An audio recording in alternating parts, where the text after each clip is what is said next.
Alrighty, so today I want to show you how to customize or edit your invoice templates within Help Desk. So if I click into Settings, and I go under Customize, and I click into Templates, I can see the different templates that I'm able to modify within Help Desk, but for this example, I'm going to go ahead and select the Invoice PDF. So this is what my Invoice PDF looks like by default, but I want to go ahead and add some additional information here. So to the right-hand side, we can see all the valid keywords that we have that we're able to add to this Invoice PDF, and we can show our customer additional information. Okay, so I'm just going to add some more company information so my customers can contact me. So I'm going to go ahead and add a fax number. So I'm just going to navigate to my right-hand side here, and I'm going to add my company fax. Okay, so that was easy. I just click into the section that I want to add the information, click on the right-hand side, the actual keyword, and it'll just insert that information for me. Now you can actually type this out as well, but it's easier to just go ahead and use the keywords on the right-hand side.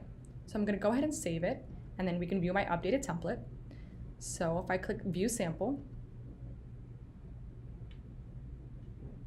I can now see the information that I have here. I've added a fax number for my company, so if a customer needs to reach out to me, they can fax me or email me or anything like that. And let's say that I want to add additional information from our customer from my job. So I have some custom fields on my job, and I want to be able to add that information to my Invoice PDF. So just to show you, on the actual job, I have this custom field called door code. So I have two options of how I can add this custom field onto my Invoice PDF. So number one would be the simplest way.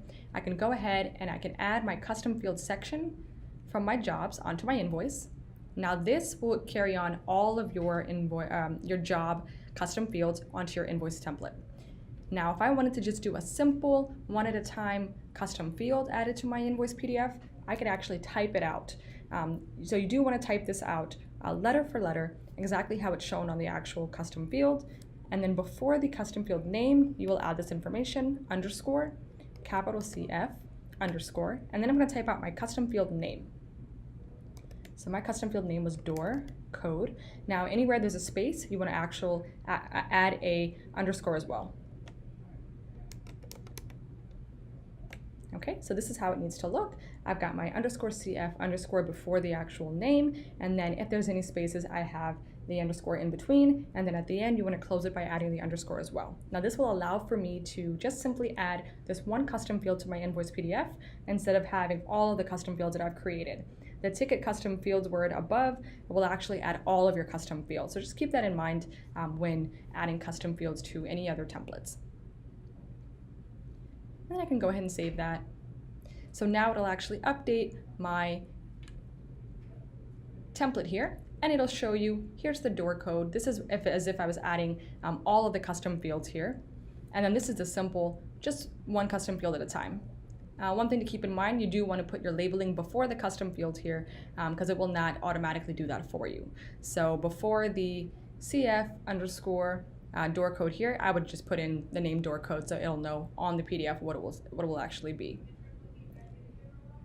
Now if we look at the bottom here, we've got two views. We've got the design view, which we're in right now, and we have the HTML view. If you're familiar with HTML, you can come into the HTML and modify things through here, but it's easiest to just go ahead and do the design view and add your keywords here, or simply type in additional information here.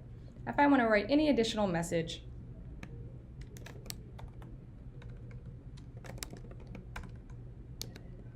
I can simply type here and save it, and that'll actually add that message in there for me. Now if I view my updated template, I've got my thank you added there as well. So those are just a few steps to simply modify your template here and update it with any additional information that you may need.